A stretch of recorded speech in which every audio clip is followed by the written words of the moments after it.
Well, hello and good evening. Good evening. Come on in.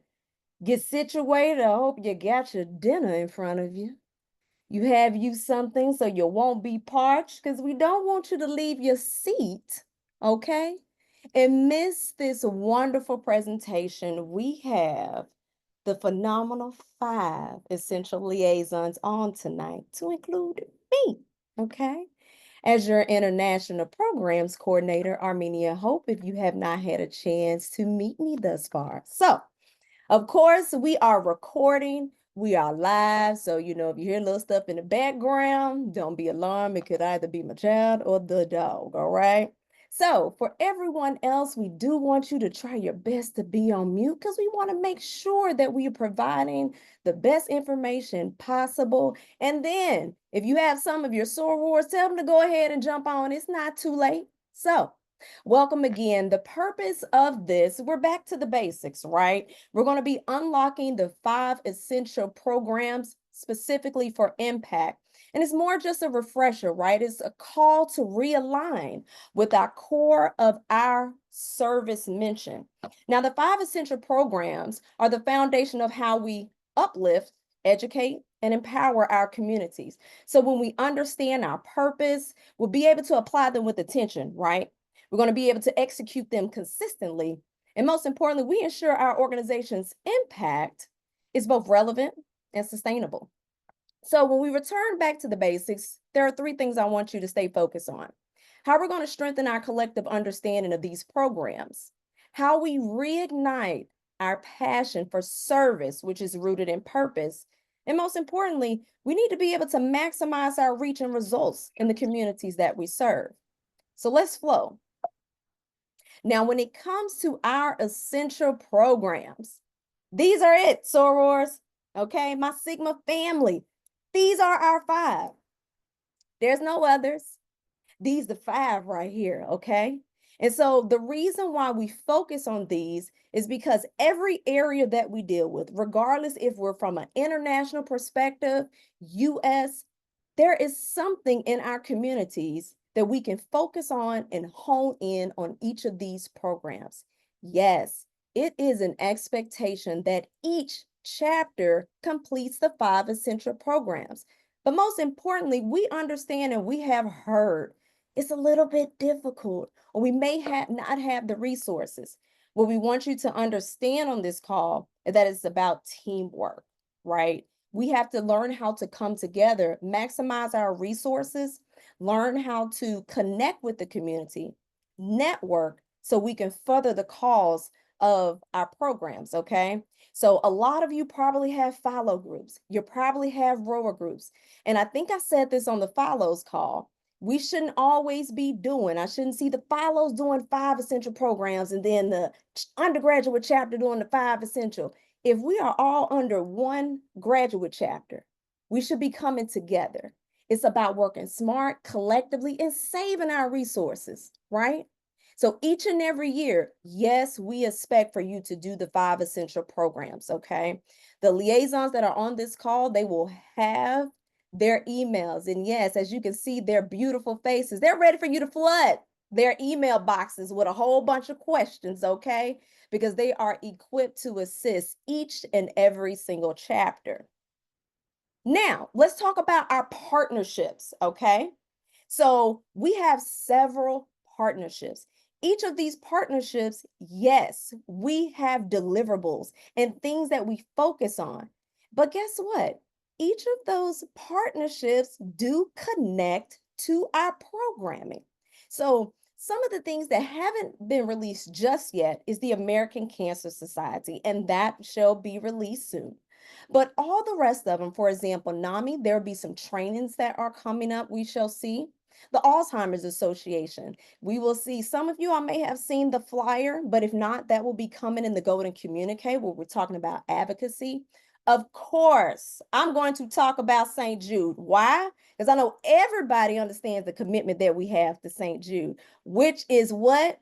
I just know they put it in there. Ladies, what are we saying? What's the commitment? Do they understand the commitment? Anybody see it in the chat? The Q&A? Do we see it? Not my head, not your head.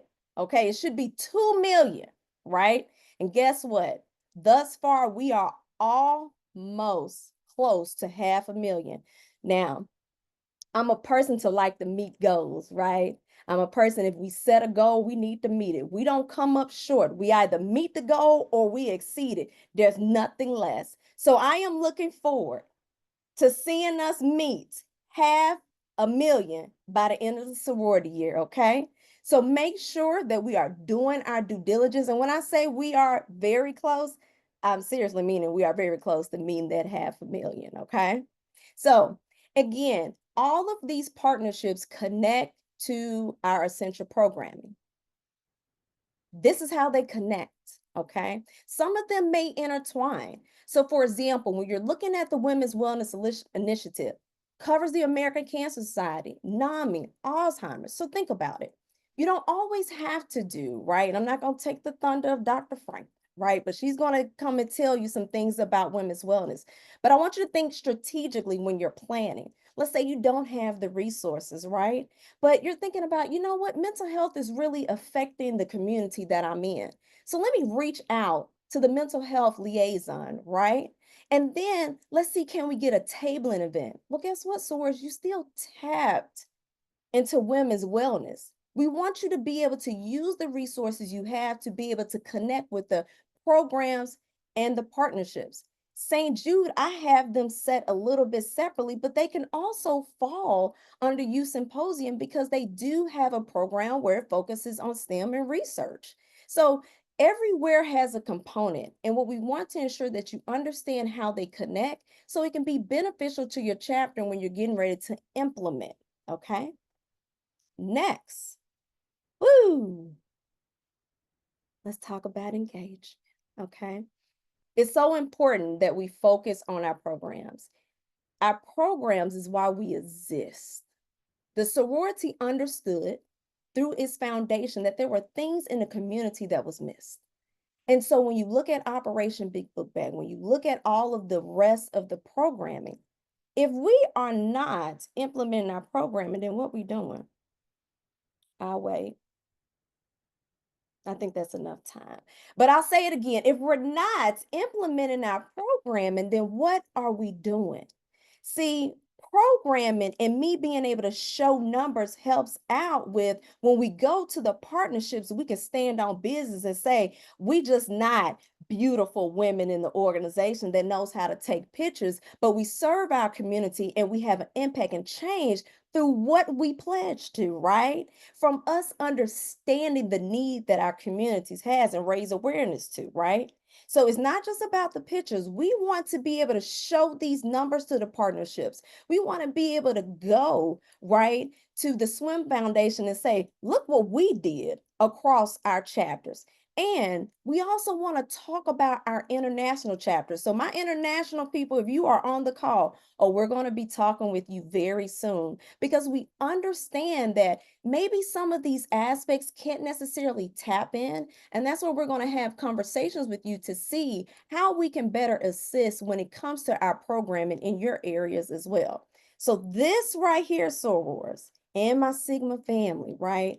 These numbers must increase. This is part of the understanding when it comes to your 26 International Grand Bachelor's, Marika T. Harris. She has a huge focus on this, a footprint that we have to ensure that we leave in the community. So again, I ask you, if you are not implementing programming, what are you doing? And another thing, it is not the responsibility of one person to implement a program. This is a teamwork effort. That means reaching out to chapters, asking them, how did you do so well in the program, right? Who did you reach out resources? It's not about this chapter or that, is how Sigma looks in the community when we're implementing these programs. All right. I am going to turn it over, attempt to, let me see, my OBB liaison, are you on? Because I'm going to tell the people where you at, okay? Because Sora, she is living her entire best life. So she is in Tokyo, okay? But she understood the purpose of this call to help assist you all. So she's taking out time. Now, if her internet get a little bit snappy, okay, I'll bring her, I'll help in with her. So are you on, Soror? I'm here. Hey, how you doing? Hi. All right. So I'm going to turn it over to you. We'll tag in and help you out whenever needed, okay? Appreciate it. Thank you. All right. Good evening, Soars. It's afternoon for me or morning here for me, but thank you so much for jumping on and listening to our vision for our programs. I'm so excited to share the future and direction of Operation Big Book Bag with you all, which we all know is a program that has long served as a beacon of educational support. And so as we grow, we're expanding our vision to not only meet basic needs, but to nurture academic success, leadership, and personal well being. So our mission is simple yet impactful. Operation Big Book Bag provides students with the tools and support they need to succeed in school and in life. But that significance goes deeper. We recognize that many students face systemic barriers to education, and by addressing both immediate needs and long term needs, development through scholarships, mentorship, and enrichment opportunities, we're building bridges to brighter futures and more equitable outcomes. Next slide, please. So, I'm super excited to introduce new youth enrichment workshops that are going to focus on three core areas: academic readiness. We're going to offer programs like college and career exploration and hands on STEM learning, which, as an educator, I'm super excited about. Leadership and life skills. So, students will engage in sessions on public speaking, financial literacy, and decision making, as well as wellness and community engagement. Workshops will focus on mental health awareness and service learning to promote resilience and social responsibility. These sessions will be held throughout the year, both in person and virtually, and facilitated through partnerships with educators, professionals, shorewars, and all those who align with our vision and want to lend a helping hand. This is going to ensure meaningful, age appropriate content. And don't worry, we haven't forgotten about our educators. We have something in store for them as well, and more details will come on that throughout the sorority year. As we plan for the future, we're also being realistic about the challenges. Many students lack basic supplies and access to technology. We know that there are financial burdens that often limit educational advancement, as well as there's a need for positive role models and mentorship. And lastly, but certainly not least, we know that mental health challenges are rising among youth. So, in order to address this, we're launching scholarships and grant opportunities, building career aligned internships, and we are growing our mentorship network. Our expanded workshops will also focus on holistic wellness, helping students develop the tools to thrive, not just academically, but personally and socially as well. And again, we're going to include educators in that as well. Now, lastly, how can you help? Now is the time for us to grow our impact. We as Sigma women know that our motto is Greater Women, Greater World, or our addendum to our motto is Greater Women, Greater World. And so, in order to do that, we need to be in more spaces. So, whether you're an educator, you're a business owner, you're a parent, an advocate, don't worry about it. There's a role for you. You can volunteer with local, regional, or international programming. You can sponsor a scholarship or internship. And if you can't afford to do that, don't worry. If you know someone who can, send us their way. We want to grow our partnerships as well. Also, partnering to host these workshops or even provide mentorship. Like us as sorors and philos and rowers have mentors, we want to be able to provide that for other people outside of their Sigma family as well. Together, we can transform Operation Big Book Bag from a back to school program into a year round movement for educational equity, empowerment, and excellence. So join me and let's build the future one student, one book bag, one opportunity at a time. Thank you, Soros. Oh, Sora Ekapete, thank you so much. I really appreciate you jumping on from overseas. please go ahead and enjoy yourself. Soars, when it comes to Operation Big Book Bag, we want you to think bigger, okay? Most importantly, of course, we're always going to think about school supplies, right? But what is longevity, right? School supplies, they always run out, and then we're coming back in January and we're thinking about this again. What about tutoring? Right? That's still impacting the needs of the students. How are you developing your relationship with the school, right?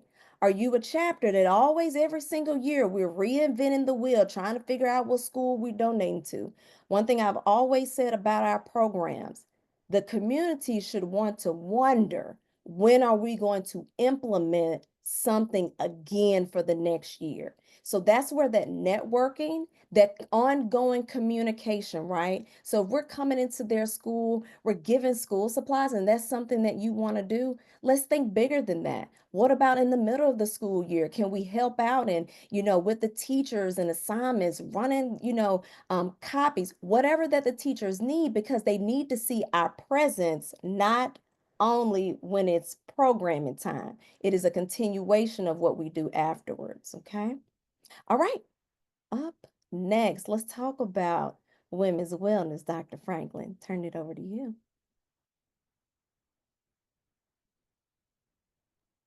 Thank you, Madam Coordinator. Good evening, everyone. I am Dr. Asia Franklin, and I know that everybody is not as excited about women's wellness as I am, but hopefully by the end of my presentation, you will be as excited as I am in doing this life's work. So I want y'all to pay attention because I have a lot of information to share with you in a short amount of time. So let's go ahead and get into this. I first want you to know that this Women's Wellness Initiative is more than just a program. It's our commitment to empowering women, improving health outcomes, and fostering a culture of well-being within our communities. Now, this initiative by our beloved Sigma Gamma Rho Sorority Incorporated focuses on improving the health and wellness of women, particularly women of color. It supports our sorority's mission of enhancing the quality of life for women and their families through education, community service, and partnerships. And it gives our women a sense of empowerment, particularly women who look like you and me and live in our communities. And it gives them the knowledge and the resources to take charge of their physical, mental, and emotional well-being. Now, I want you to know why this program is essential to our community. Not so fun fact, but I'm going to share it anyway. Black women face disproportionately high rates of chronic diseases, and that includes breast cancer, heart disease, diabetes, and mental health disparities. And as a two-time breast cancer survivor, it's come to my attention through the research and through my own experience that Black women have a 4% lower incidence rate of breast cancer than white women. However, we have a 40% higher breast cancer death rate or mortality rate.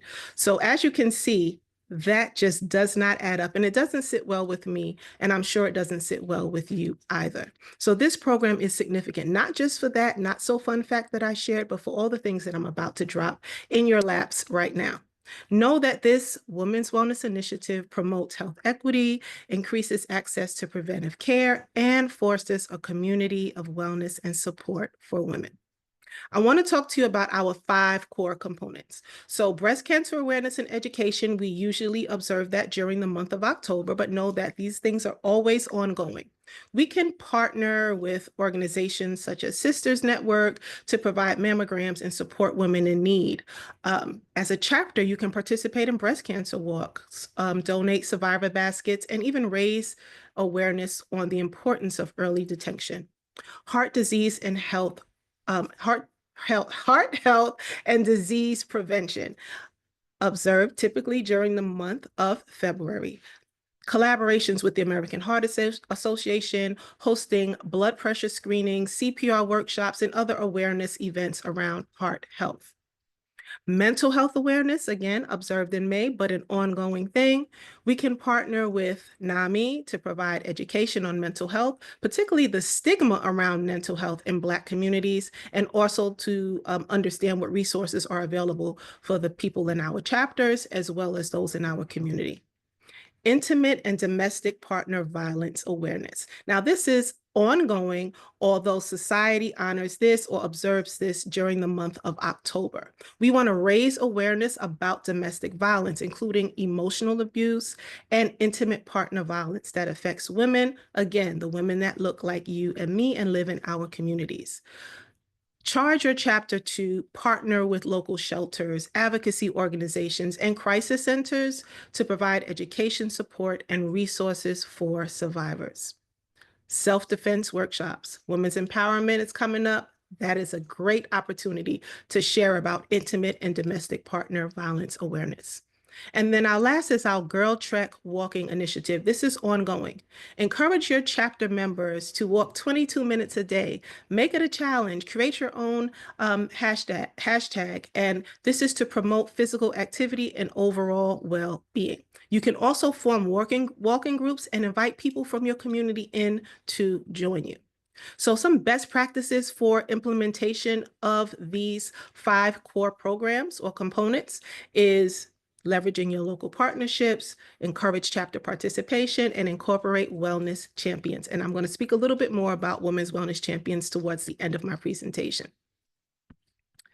Some challenges and solutions. So some common challenges that have been shared is limited participation and engagement. We saw that from Madam Coordinator in the beginning. We want to increase our participation and engagement in these programs. Some chapters may struggle with member involvement. There might be funding and resource constraints, such as financial limitations, which can impact the program's execution. And then lack of local partnerships. Some regions may not have established partnerships with local organizations and CBOs, which are community-based organizations to collaborate with.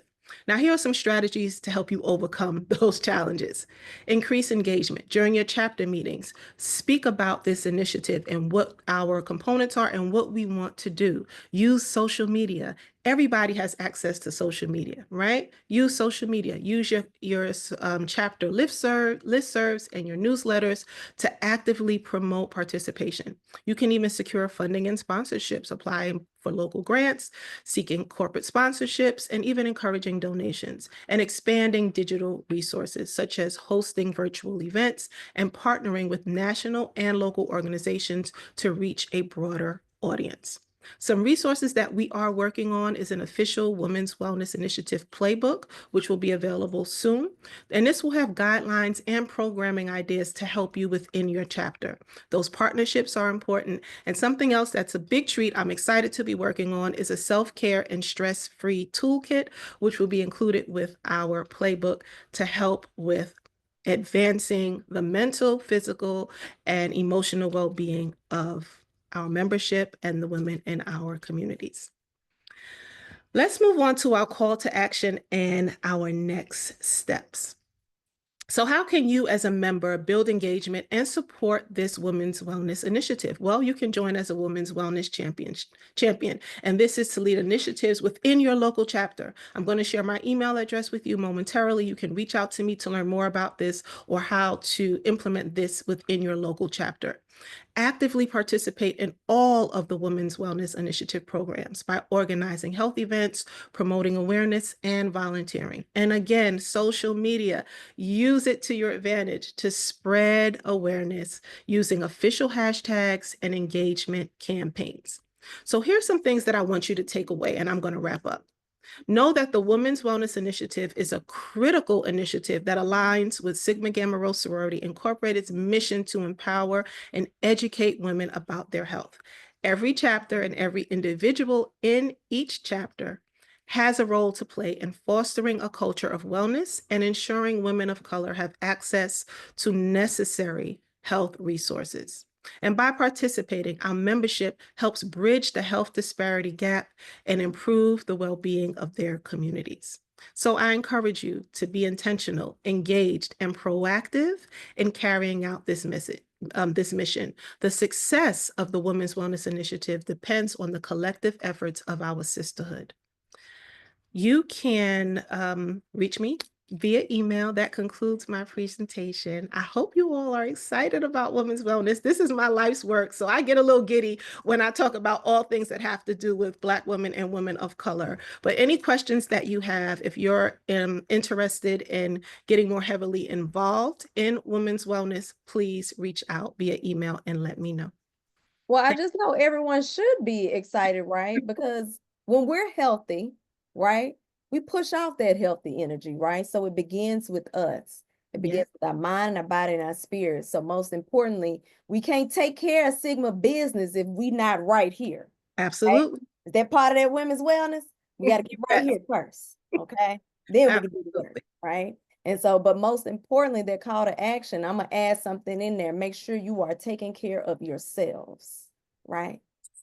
Take Yeah. care of yourself, love on yourself, love on each other. Watch out when someone is not well, because that kind spirit, that voice, and that smile can change someone's wellness to a better beginning and a start to continue on. Okay. All right. Next up, where's Dr. Taylor? We got to talk about the babies. We're going to Here. talk about some more wellness too. All right, so hopefully you guys can hear me okay. Welcome, Sigma Yes. family. My name is Dr. Maisha Taylor, and I do Project Cradle Care, and it's been a joy. So I'm happy to follow Women's Wellness Initiative because pregnancy is the ultimate physiological stress test on our bodies. So you need to have a healthy human, a healthy woman, in order to have a healthy pregnancy and therefore produce healthy fruit, right? A healthy baby. So Project Cradle Care. Next slide, please. So let's ground ourselves in the why, right? And you guys will get a copy of these slides, so I'm not going to read them to you, and you can refer back to them for reference, right? If I miss something that you want to talk about more, and I want to begin with the ending in mind, please feel free to email me. Some of you guys already have emailed me. We can brainstorm ideas, and I'm available. And together we kind of elevate this program and make it continuously relevant to what we're seeing in the community. But the reason that this program was created, and the reason why it's so necessary is because it's undeniable the crisis that we have with Black women's health, particularly in the space of maternal and infant mortality and morbidity. So we know that in some regions, and the CDC says 3 to 4 times more likely to die around the issues of childbirth. But in some parts of our country, that number is up to 12. Some parts of New York, it's documented that we die 12 times more than other races, white women particularly. And you know, the education aspect, the socioeconomic, the social determinants of health really don't help us here, right? So college educated Black women still experience worse health outcomes in pregnancy than white women who drop out of high school. So I want to center on this point because when you're thinking about creating programs for Project Cradle Care, think about the intended recipient. Think about why we're doing this program. We're not doing this program because Black women are poor and we don't have access to supplies, or we don't have access to food, or we need diapers. That's not why we're dying, right? We're dying because this country is built on a structure of racism that assigns value based on a hierarchy of skin color. So how do we work around that, right? So yes, it's fine to take collections and take pictures and, engage with the frat across town and bring a diaper when you come into the party, but that's not saving any lives. We are not dying of diaper deficiency. So I want to pause there, and the reason why I center on this is because this program is for us, right? It's for college educated Black women, middle class, upper class Black women. The risk factor is the Black skin, right? Not the poverty. So center the program where we can make the greatest impact for the most people. And that's going to be thinking a little bit bigger. And so we do this through education, advocacy, outreach, training. We are thinking about what we would need to be healthy. So listen to our stories, our testimonies. What would have helped in that moment when you were, in premature labor and the doctor's not listening to you? Or what would help, right? Not a pack of diapers. What would help? Somebody at the bedside would help, right? An advocate at the bedside that's reporting your status to the nurse, to the doctor, right? At the bedside. That's what you need. You need somebody to be your voice, because we say advocate for yourself. But what does that mean exactly? When your legs are in stirrups and your cervix is open, what does that mean? Like, advocate for yourself. You know, the pedestrians have the right of way, but I mean, if the car hits you, who really won?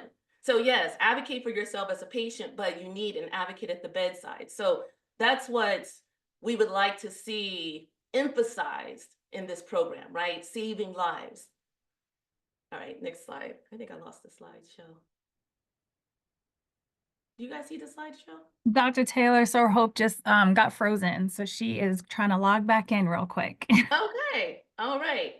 Well, I have the slideshow up over here. Let me see. All right, so the next slide is going to be the key components. So core components and implementation. And each of us, we have 4 slides. So we kind of go through the same kind of cadence. So slide number 2 is how do we make this real? So we focus on 5 powerful pillars of impact. First, we empower families with culturally relevant information, not just brochures, not just pieces of paper, but maybe workshops, so that we hear and exchange information in a language that we speak in the spaces that we occupy. Secondly, we can invest, as I mentioned, in birth workers and doulas that look like us, these essential frontline advocates who are literally saving lives at the bedside.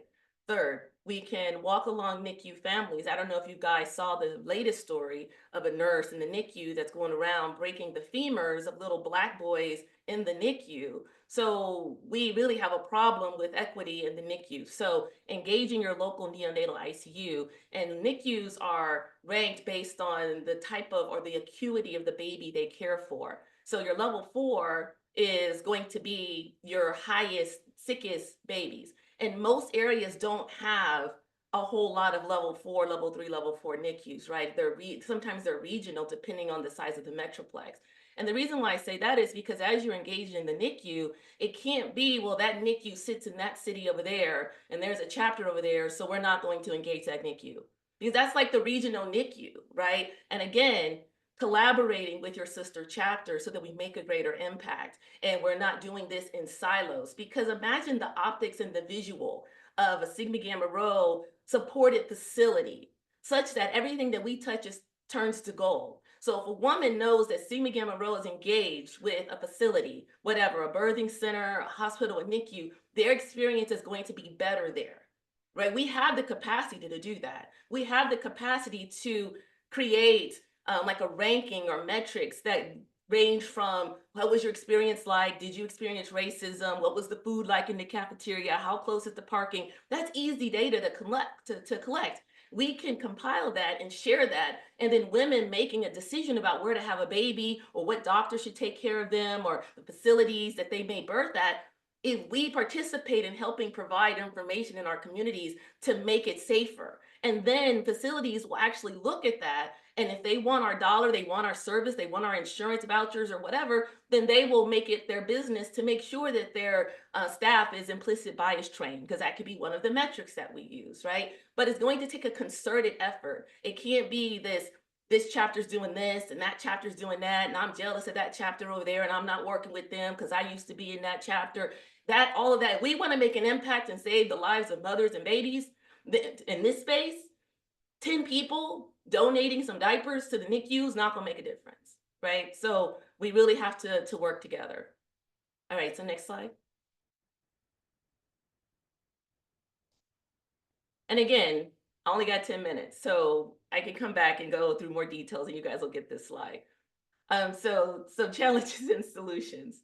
So of course, there's always challenges, but we should see it as a call to action. So systemic barriers that I mentioned, right? The racism, the biases, the medical gaslighting. We respond with education, advocacy, rights-based workshops. The shortage of Black birth workers, right? So Black physicians, Black nurses, Black doulas, like, and it doesn't have to be Black, but people who care about people who move through the world in Black and brown bodies. We're in short supply. So we're building pipelines, right? You know, we created 7 new doulas at Bootleg, but I would love for Sigma Gamma Rho to have a Rolodex of doulas that we can activate to our communities when there's an issue or even before there's an issue. But that means that we have to train them and we have to maintain their training and their skill set. And in doing this, we actually create new professionals in our communities, right? Doulas are sometimes very well paid professionals that we've created, and we match them with families that seek us out, that seek your chapter out, that needs a doula, which could be partially subsidized as community service. So we're kind of hitting it from both angles if we look at investing in people, right, instead of things. So limited awareness and trust. We meet people where they are, cultural competency, community workshops, and basically giving them the tools to navigate a very complicated system, right? And you don't need to have people in your chapter that know how to do that. You can find somebody and bring them to the chapter and bring them to your community event, right? That would do a lot more because now your audience is learning how to engage a system that's purposely very confusing, right? And then NICU disparities, we go beyond the donation drives, like I keep saying, and we embed ourselves in this community by mentorship. You know, women, they have babies, and then the fourth trimester, the postpartum time, we just kind of drop them like, all right, you had a baby, yay, the baby shower's over, the party's over, but they're sitting there struggling, right? Like finances may be an issue, their job may be an issue, their baby is not healthy, they take them to daycare, the baby stays sick. Where is the support there? Don't we want our babies to live past their first birthday? The statistics show that our babies die at twice the rate, over twice the rate than other babies. So where is the support in Project Cradle Care for the postpartum period? We need to keep that in mind as well. All right, next slide. I think is my last slide. All right, so call to action and next steps. So what's next? So we're going to build partnerships, right? Because we don't want to recreate the wheel. There's no sense in starting from the ground. So local partnerships, if you have somebody in your chapter that has a relationship, leverage that relationship, right? Why are you recreating the wheel? If you know somebody or you have a NICU person, that could be the NICU that you guys support because you have an in with that NICU, right? We can fund Black birth workers, like I mentioned. We can educate and empower, like I mentioned. Push for policy change, right? Because this all stays the same until the environment that we live in this country changes. But in the meantime, there's a macro scale that we don't want to ignore. So if that's your cup of tea and you have the capacity as a chapter or even individuals, there's a place for advocacy. But at the micro level, touching one woman changes her life, right? And so we absolutely have the capacity to invest in one doula. Your graduate chapter project could be a scholarship for one doula each year. Then after a few years, you have a little basketball team of doulas that you can activate. And this continuing interaction with a human that now you're investing in, right? And let's see how we measure success. So we measure success in multiple ways. So one way I want to point out to piggyback what was said already is by participation. So how do we get our sorors to participate? Well, I can tell you how we don't get them to participate. We don't get them to participate by top-down directives. So that's not what this is designed to be. But also, too, it can't be the executive board or the community service chair sitting behind a room, a curtain someplace, and then going to emerge with a plan for Project Cradle Care that now you're going to implement to the chapter. Then you're shocked that nobody shows up or that we didn't want to do that. You have to engage the chapter. You have to ask the source, what do you want to do? It can't be we're doing this because we always do it and it's easy. You have to think bigger, or you're not, like we led with, serious about saving the lives of babies and mothers. You just want a photo op for the gram and you want some pictures and you want to check a box and you want to have a party and you want to collect things and act like you did something, but you really didn't save not even one life doing that. And next slide.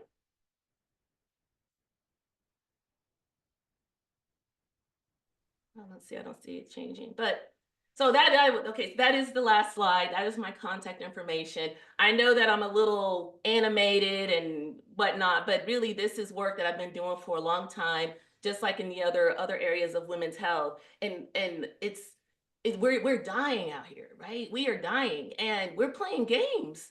And so how can we come together where we have more visibility? The optics are massive. And again, it has to be a collaborative effort. We have to work together as sorors. And that concludes my part of the presentation, Madam Coordinator. Well, thank you, Dr. Taylor. I'm going to give kudos for you because it's not about being animated or anything. You're passionate about the work, and anyone that we have serving in a role when it comes to programming and your knowledge and your expertise in that area, I really appreciate it. I do see a lot of questions about the playbooks, and yes, all of that will be updated, and we truly appreciate your patience with those things and those resources that you need. This slide will also be provided. We want to make sure that we go through a sweep one more time, as we may notice some lettering is off, so we want to make sure you have the most updated version and making sure everything looks good. So let's talk about Youth Symposium. Who better to talk about it but Sora Johnson? Thank you. Good evening, sorors. I am Nikesha Johnson, and I'm your Youth Symposium liaison, hailing from the mighty Western region. I'm definitely excited to be here talking with you all about the Youth Symposium. I am an educator by trade. I've been in the field of education for over 25 years, serving as a school counselor for the last 18 years in my school district. And I've also chaired the Youth Symposium for my chapter for a few years, and I'm currently serving as a committee member. And so I'm really passionate about this particular program. So let's go ahead and jump right into the program mission and significance. And so for those of you who don't know, the Youth Symposium was started by one of our past Grand Bacilli, the late Dr. Lorona J. Morris, during her tenure, which began in 1996. And while the Youth Symposium doesn't have a standalone mission, it definitely aligns with our sororities mission by enhancing the quality of life for our youth and their families. Now, I want you all to take just a small moment and think about your youth. Think about a time in your youth. Was there a time when you lacked some skills that would have helped you navigate a difficult situation? Did you ever need a space where you could learn some life skills or even have an open discussion about an issue that was important or relevant to you? Were there some conversations that you just simply could not have with your parents? What I want sorors to do is to look at Youth Symposium in a different light. This is not just another program that we just check off a box, right? It's really an opportunity for us to give back to our youth and to really give them those skills that they need to operate in life. There's so much going on in the world, and their little brains are developing, and this is really our opportunity as an organization to support them in being able to obtain those skills that are going to help them be successful in life. And so, when we're creating our workshops and things like that, and I'll talk about that in the next slide, what I love about this program is that we really have the opportunity to be flexible and to really tailor it towards the needs of our particular communities. And so, again, when you're thinking about the Youth Symposium, think about the ways that you can supplement the learning that's happening in the classroom and also fill in some of the gaps where parenting may be lacking. Next slide. So the Youth Symposium is held the second Saturday in March every year. Now, I know some chapters have some difficulties with holding to that second Saturday in March, and we understand because sometimes there's some logistical issues that are happening. But to the extent possible, we really want all chapters to implement it on that second Saturday in March. And I have two of the core components separated, but they kind of go hand in hand, which is that educational and interactive learning activities that happen. And as I mentioned before, I really love this program because we have the flexibility to kind of structure the day the way that we want to do it, right? And so it can be large group sessions, it can be breakout sessions where the youth actually have the opportunity to select the workshops that they go to. And that's how my chapter structures it. So we have 3 different workshops, and then there's a rotation, and then students are actually able to select another workshop after that. And you really want them to be interactive because nobody wants to come to an event on a Saturday and just be lectured to, right? Kids already sit through that Monday through Friday in a classroom. And so if we're going to get them out on a Saturday, we really have to have some activities that are really engaging for them. And so you can do basketball clinics or you can do yoga sessions. This year, my chapter had a sign language session, which was highly popular amongst the youth. And so you really have to kind of get the voice of the youth involved in the Youth Symposium so that you're able to tailor it to the needs of your particular community. Now, one of the important factors is really having community-based partnerships, and I can't stress this enough. So you really want to collaborate with local schools, you want to collaborate with local businesses and organizations, because not only will this get attendance to your youth symposium, which I know is a common challenge, and I'll talk about that in the next slide, but it'll also provide some really valuable resources. So I'm speaking specifically to my chapter just to give you guys some ideas. We partner with Upward Bound, and so they really help us with getting youth to our events. At this point, we're a well-oiled machine. We have over 100 youth at our youth symposium, and so really establishing those partnerships. I want you to think about resource mapping, looking within your community. What are those agencies that you can tap into? What are those youth organizations that you can tap into so that you not only get the youth to your event, but you're also able to get some funding and some resources so that your chapter isn't paying for it out of pocket. And then also strategic resource use, which we've heard mentioned before, really leveraging the Sigma network, partnering with local chapters, and I'll speak to that when I get to my call to action. But why are we not working smarter and not harder? Okay, sometimes we have the resource right in our backyard, right? It may be a soror in another local chapter, which is relatively close to us, or it may be an affiliate, one of our philos that has some resources, or it may be the parents of some of our affiliates, such as our rowers and our rosebuds, that have some connections, and we're not asking questions. Again, we're not resource mapping. We're not looking to see what we can tap into so that we can make this program successful. So we definitely want to do that. And again, the playbook is being updated. So I'm going to outline how you plan for that, how you tap into those resources all throughout the playbook. Next slide. And so some common challenges and solutions that we've seen, and really I'm just speaking to program execution. So if you've implemented a youth symposium, then you've probably seen some of these challenges. And if your chapter hasn't done a youth symposium yet, then definitely just be aware of these and see how maybe you can combat these prior to them being an issue for you when you implement it. And so one of the challenges, actually, I'll just go through all five. We see low turnout, we see location issues, marketing and promotion, limited resources and funding, and then a lack of engaging activities. And so some of the ways that you can combat these, especially with low turnout, kind of goes back to what I was saying in terms of being able to collaborate with those schools and youth organizations. You can partner with school districts, with schools.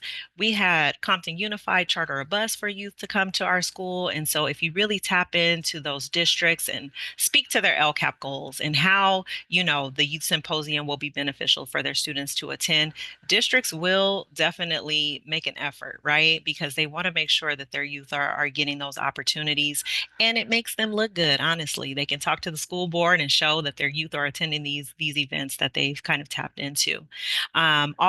Offering incentives. Now, I know sometimes people think they should just come because they want to come, but there is nothing wrong with dangling a little carrot. These are babies, right? So if you have the opportunity to offer incentives, I really highly suggest that you do that. We've raffled off iPads, Chromebooks. We've had gift baskets, gift cards, just something to get the youth excited about the day. And we typically do that at lunchtime and have those big ticket raffles. And then also, with the location issues, just utilizing community spaces, potentially using churches. Maybe you can tap into the university, and that goes into strategic resource use, tapping into your undergraduates. Have you guys looked at or spoken with your undergraduate chapters and asked them, can we use some rooms at your university? Can we get them at a low cost? Sometimes that is available to you. So you got to look into those spaces, looking at local churches and things like that. And then to eliminate the transportation barrier, you can definitely look at virtual as an option, even though I know some people are probably tired of being on Zoom. But if transportation is the issue, and that's what you find out through a survey that maybe you've given to your community members, then hey, you might need to do it virtually. And then marketing and promotion. Now, Sorrel, you can't post a flyer on Facebook and think that the people are going to come. Let me let you in on a little secret. The young people ain't on Facebook. That's for us. That's for us old folks. That's where we are. That's where we live. Okay. And so the young people, they ticking and they talking. You got to get on the TikToks, and you got to probably use the Snapchat. I don't know if that's still popular, but it probably is. Um, Twitter and all of those things. And so if you think that you're going to get a huge turnout by just posting one flyer on Facebook, honey, I'm telling you, the people are not going to come. And again, look at your undergraduates. They are not that far removed. So you need to tap into them and say, hey, we need some kind of engaging outreach. What can we do on Instagram, or what can we do on TikTok to get the people around?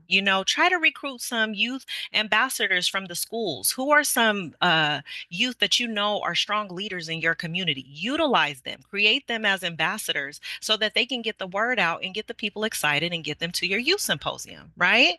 And do targeted outreach. So if you're partnering with the school or a district, ask them, can we get on your email list? Can we come to your school? Can we post flyers? Are we able to come out and hand out flyers? We might need to go old school, right? Where we stand outside. And what better way? Let's represent our blue and gold and show them, right?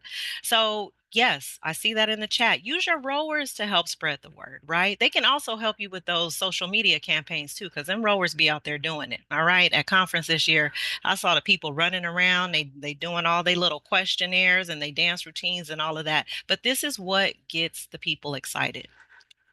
As far as resources and funding, I'm going to shout out my Neo, Sora Brandy Reddick. She is a talker. She's not afraid to be in spaces. Look, you got to get some sponsorships. She has no fear when it comes to getting into certain rooms. We have had sponsorship from the Los Angeles Chargers, from the Los Angeles Clippers. We've had donations from Chase Bank, Brotherhood Crusade. Why? Because she stepped in the room and she showed a deck and she said, hey, this is what we need. This is what we do. This is how the Youth Symposium is impactful. And so please, we need to partner with you. And a lot of these agencies have community outreach divisions. And so they're looking to give stuff away. But if you don't step into the room and ask the questions and show the thing, guess what? You're not going to get the thing. Right? Again, all of this is going to be in the playbook. Definitely, you got to leverage that. And then that limits, again, your chapter having to come out of pocket for things because you get free stuff from these big organizations that have the money to give it to you. Okay. And then the last thing, just a lack of engaging activities. We really want youth center contact and diverse activities. So when you're having a youth symposium, everybody, no matter when you implement it, you got to do a post survey. You have to get feedback from your youth. And one of your questions should be, what topics do you want to see? If you've never implemented a youth symposium, then you need to get a needs assessment out prior to that youth symposium and ask, what would get you out on a Saturday? What's a topic that you're really curious about? Right? What's something that you would like to see? What type of activities are you involved in or would you like to be involved in? And so that will help you to create the agenda for the day. And you also need experienced facilitators. Now, Soros, you can't bring Eeyore up there or the Charlie Brown teacher with the wah, wah, wah, wah, And wah. it's a Don't word. nobody want to hear that. Okay, no, don't nobody want to be there again. This is a Saturday. We got to make it good. So you got to have people who know how to engage with the youth, know how to speak to them, and know how to make the day fun, because that's really what it's about, so that they're engaged and that they're learning. Next slide, please. And so, just my call to action really soars. Our youth need us now more than ever, right? There's so much going on in the world. And so, really, this is not just a call for us to take action, but it's an opportunity for us to make a lasting impact. As Sora Hope mentioned earlier, we only have, what was it, a 19.6 engagement and participation rate in the youth symposium. So, I definitely want to see that number up. We need to engage in this work. I did see a question in the Q&A earlier about how to differentiate OBB from Youth Symposium. And so I'm going to give you guys all an idea. Since OBB is now moving towards a workshop model in addition to, the backpacks and all of that, why don't chapters consider having small workshops throughout the year and having the Youth Symposium be their culminating activity for the year? So you can end with a bang with a lot of different workshops at the end. And so, just kind of think about it in that mindset. But some of the next steps that you can take is really utilizing the Sigma network. Again, we got to embrace One Sigma, y'all. We are not in competition with each other. If you have chapters that are in close proximity to you, why would you be doing a youth symposium individually instead of as a collective? We need to get on the good foot and get together, right? Let's work together so that we have greater impact. That's what it's all about. It's about impact. It's the numbers. We're talking about data. As Sora Hope said, if we can demonstrate amongst these large organizations that, look, this is the impact we're having, that's how we get more resources into the organization. So let's stop doing things by ourselves. Again, look at how you can collaborate with those local schools and organizations. Look at how you can really utilize social media and create that social media buzz in those campaigns with your rowers, with your undergraduates, provide opportunities for youth involvement. Maybe you even have some sessions that are peer led, right? We have a lot of young people out here running businesses. Why not bring them in and have them talk to the people?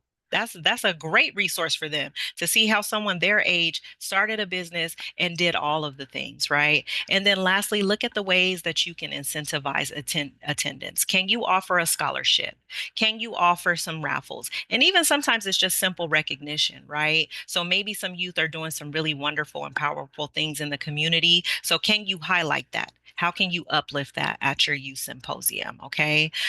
So in closing, I just want you guys to know that we definitely have the power to shape the future. I really want us to make sure that the next generation has the skills and the tools that they need in order to not only navigate difficult situations, but we really want to encourage them to be able to lead with purpose, wisdom, and compassion. I'm here for you, sorors. If you have any questions, please feel free to email me at youthsymposium@sgro1922.org. Thank you guys so much for my time. Madam Chair, I will pass it over. Thank you so much, Sora Johnson. As always, it is a pleasure, as you all can hear her excitement when it comes to this. And now, okay, this is our last one, our Swim 1922. Come on, Sora McClendon. Thank you, Madam Chair. Good evening, source. Please hang with us for a little bit longer. I know we're right at just at time, but I promise you, hopefully all the information you've already heard has been fantastic, and I'm going to round it out with some even more information that will be useful for your chapters. So as you guys hopefully know, we have an amazing partnership with USA Swimming called Swim 1922. This is year 13. And I don't know about y'all, but 13 is my lucky number. I was married on the 13th. Every time I see 13, some people think it's bad luck, but to me, it's a lucky number. So I'm excited to see where we take this program in 2025 and beyond. So our SWIM 1922 partnership is all about educating our communities about the importance of water safety and the necessity to learn how to swim. Love for y'all to drop in the chat real quick. How many of you guys have either hosted a SWIM 1922 partner clinic or event, or how many of you all know how to swim? Hopefully everybody floods the chat right now and tells me that they know how to swim. If you don't, I'm coming for y'all. We're going to bring Swim 1922 to your chapter. All right, I'm seeing some both. Amazing, fantastic, love it. Okay, so let me start with this before we head into the mission and the reason why we have Swim 1922. So when we think about the statistics, 64% of Black children don't know how to swim, and 45% of Hispanic children don't know how to swim. Let me give you some more facts. In swimming pools, Black children between ages 10 and 14 drown at nearly 8 times higher than white children. That's crazy. That is so crazy to me. So hopefully we can include some more events about Swim 1922, educate our communities, make sure that we are water safe. And I will say this, you hear a lot of those statistics about children. All right, y'all, we adults here, this impacts us as well. So if you don't know, more than 1 in 3 adults report that they don't know how to swim. Hopefully we saw a lot of people in there that knew how to swim in the chat, but I know that there's some very honest people that said that they don't know how to swim. And that's perfectly fine. That's why we have this partnership. We want you to bring it to your community, bring it to your chapters, and learn how to swim. It's so, so, so, so important. So I'll go ahead and jump right into our mission. This is what I shared those statistics, but as we think about our program, next slide, please. And I could probably, there we go. So our mission is really about serving and uplifting our Black and Brown communities, making sure that they have those life-saving skills, the education.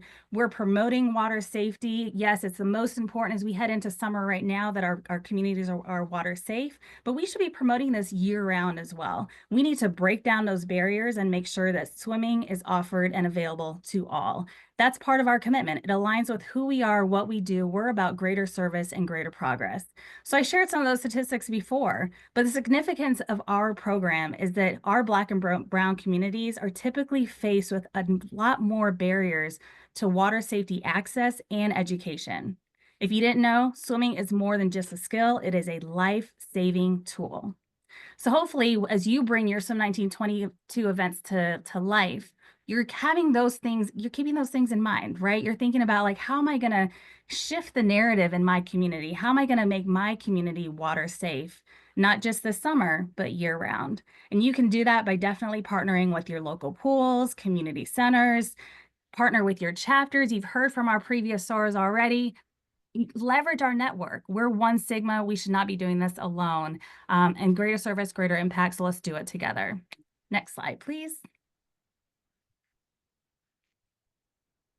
All right, so the one thing I will say about this slide, so our core components for implementation, SOARs, your SUM 1922 can take a multitude of different looks, views, programs. It can be a one-time thing, an annual thing. It can be every month. Shout out to several of our chapters already. Alpha Sigma comes to mind. They do monthly clinics in their communities, and they rotate different areas up in Indy, and they are hosting swim clinics and making sure that they are making their communities water safe year round.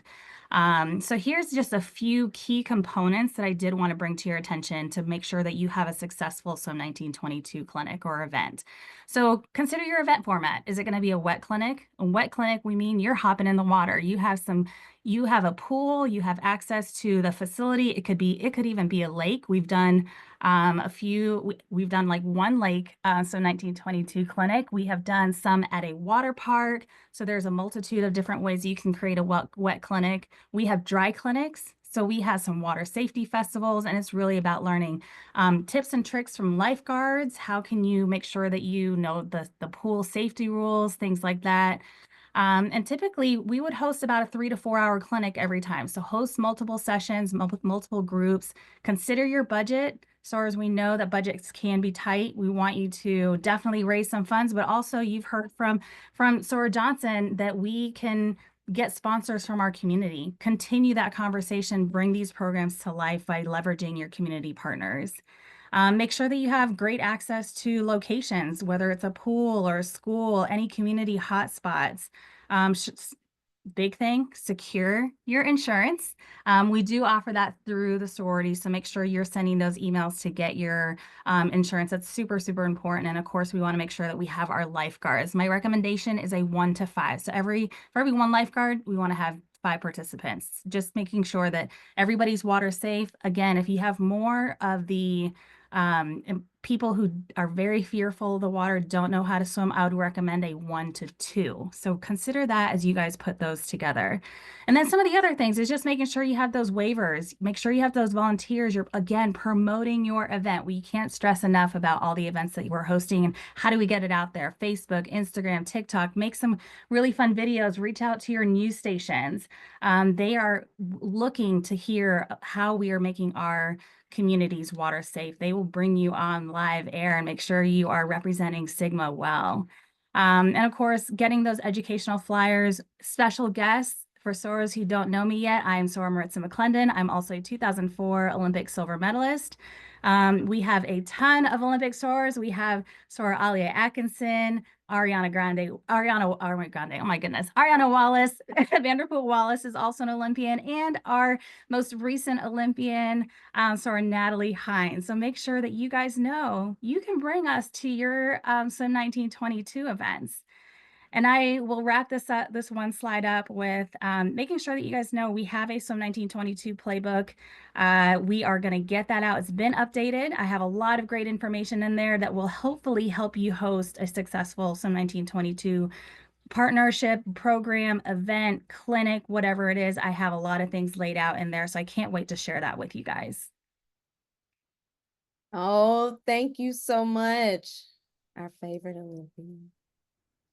And then I will just jump through this slide really, really quick because I know we're like almost 10 minutes over, but I took a slightly different approach for our challenges and solutions, right? As you think about our communities and the things that they are, maybe the reasons why they're not learning how to swim or why they're not coming down to a pool, I'm going to tell you that did you know that there have been 4,000 unintentional drownings every year?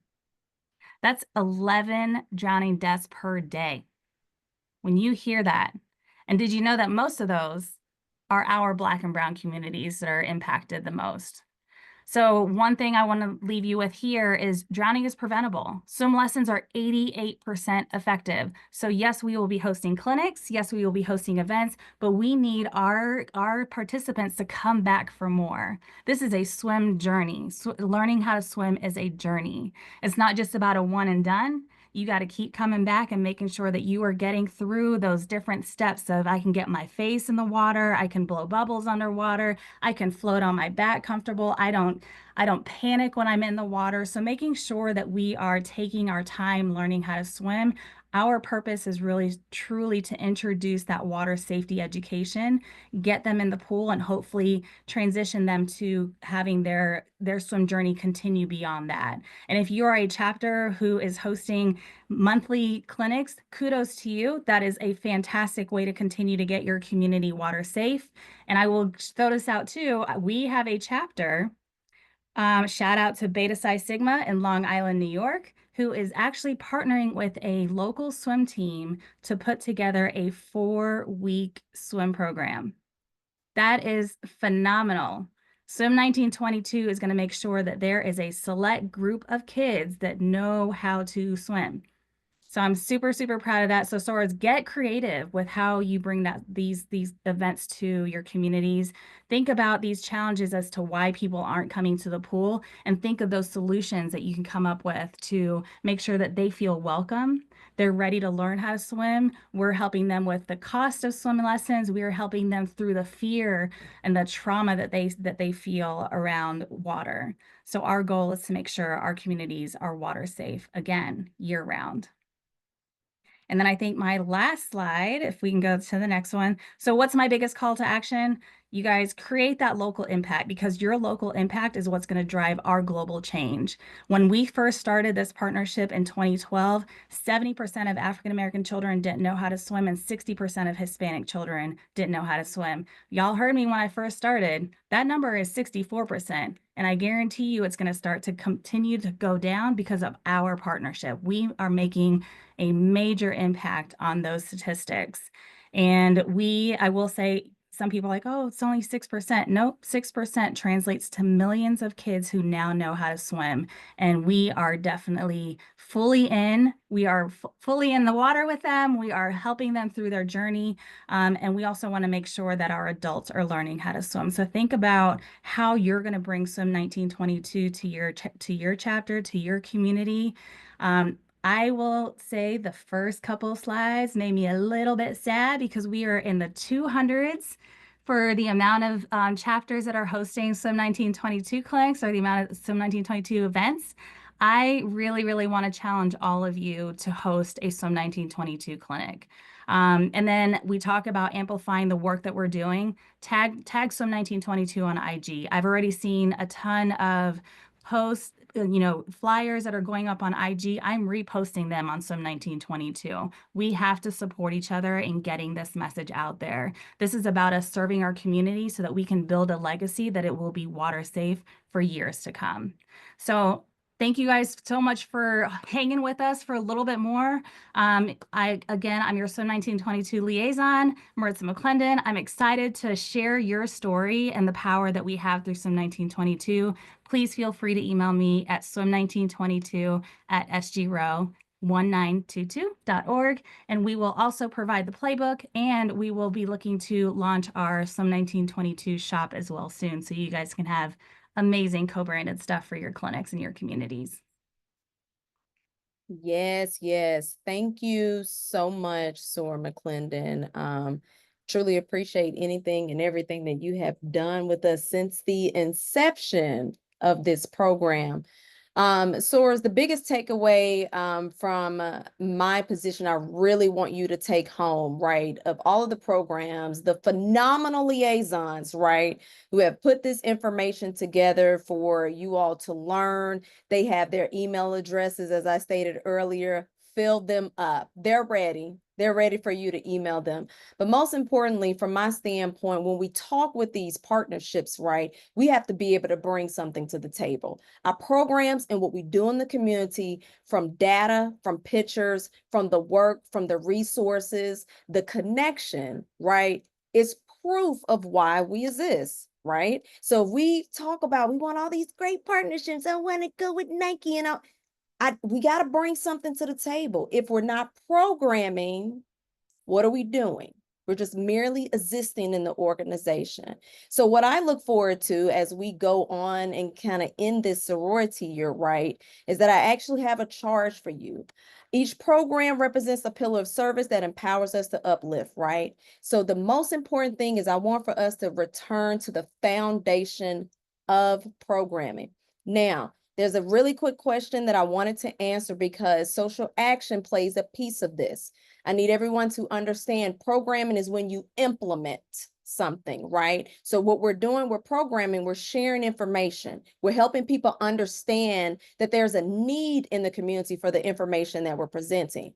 A social action piece is what are you going to do after you've presented that information? So if we use SWIM 1922, we understand there's a high drowning rate, right? So we present that information to the community. But what are we doing when it comes to the city council? Do we sit there and email them and say, hey, we would like to take action by doing this? That is one of the biggest difference I want also as far as the takeaway. So I know we may have some questions. If we don't get to them, please email them. We'll also have a follow-up. Please go to the next slide real quick. There's one more. Yes. So up next, we have a partnership that's coming next week. It will talk about health equity champions. So definitely want those of you to register for it. It's coming out in the Golden Communique. Additionally, we will have May 20th. There will be a St. Jude, okay? There will be a webinar to help explain and give you ideas and concepts to get rallied around walk that'll be coming up soon, but also how we will achieve this 2 million, but I'm still looking for half a milli, right? The end of this sorority year. Soror Sigma family, it's been a pleasure. Thank you so much for hanging out with us. I really appreciate all of you all joining. It really lets me know that I know by you joining that you're going to take these resources and you're going to ignite your chapter. You're going to come together, not just one chapter, right? Because competition doesn't equate one Sigma, right? You're going to come together and we're going to see more of the programming in the community. So you guys rock. Thank you so much. My tech person, I love you. You hung in there when my good MacBook says so long and farewell, okay? The disrespect, you Samsung people don't do that, okay? But thank you so much. Love you all. And I'll see you all next time, okay? Liaisons. We in here like swimwear. Ain't that right, Silver McClendon? You all have a wonderful night. Take us out. We're good.